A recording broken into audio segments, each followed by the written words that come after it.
The Pokemon TCG Pocket Trading system is terrible, and everybody has been letting the Pokemon Company know, and they have acknowledged that, but will they actually make the changes that we are hoping they will? Hey guys, I'm Rob, this is the Game House, and today we're going to take a look at the sudden shift in Pokemon TCG Pocket's trading system. But before we dive in, I'm going to ask that you like this video if you end up enjoying it, and that you subscribe if you like Pokemon content, as we have new Pokemon content coming out like Let's Plays, tier lists, news, and answering questions like these almost every day. Also, let us know in the comments section below, what do you think about Pokemon TCG Pocket's trading system? Do you think that these changes will actually fix the issues, or do you think they're just going to give us some new problems that we have to try to figure out? Now, let's go break down what's actually happening. Just a few days ago, the Pokemon TCG Pocket team asked for patience regarding their trading system, something that we talked about, actually funny enough, on our last video. And players were frustrated with the heavy restrictions, including limits on which cards that could be traded, the trade hourglass mechanics, and the complete exclusion of the newer expansions. But now, in a surprise twist, the team has already announced that they are taking another look at changes. That was fast, so what's going on though? According to the Pokemon Company, the current trade limitations were put in place to stop abuse from bots, something that makes sense to a certain degree, but really should not be something that is that big of an issue.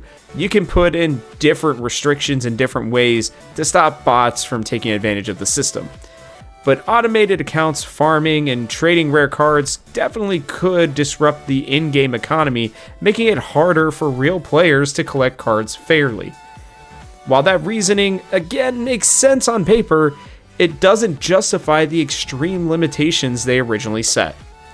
Players were frustrated that trading was limited to only certain expansions and required specific trade tokens, which functioned similarly to what we already have with Wonder Picks.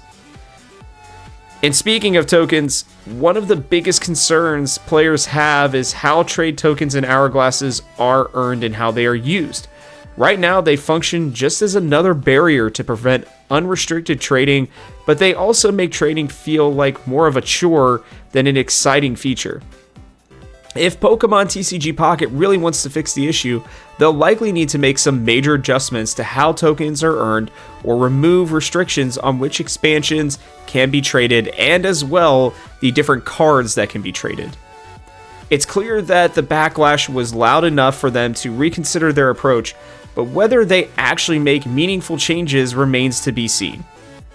While we understand that people could take advantage of this system, it is important for them to allow for trading to feel a little bit more natural. So we would suggest that they could take a look more at how the tokens are earned or which cards can be traded. Yes, they don't want to make it so that you can just pile up a bunch of really bad cards that you don't necessarily need to get one really good card. But at the same time, what's the point of getting a bunch of the different cards if you can't use them for something like that? Even if they added that you needed 50 basic cards to get a 1-star card, that could still allow for people to make the trades and do what's necessary for those who like flair or all the other different aspects that you could use for having those cards. But Pokemon TCG Pocket has been a huge success, and it's been generating millions of dollars for the Pokemon Company and reigniting the excitement of collecting and opening digital packs. But if they want this game to last, they'll need to strike a balance between making money and keeping players happy. Will these changes fix the trading system, or is this just another way to keep players spending? We'll have to see. But we hope that you enjoyed this video. Let us know if we missed anything or what your thoughts are on Pokemon TCG Pocket's trading system. But that'll wrap it up for us here. So from our house to yours, thanks for watching, and we'll catch you on the next one.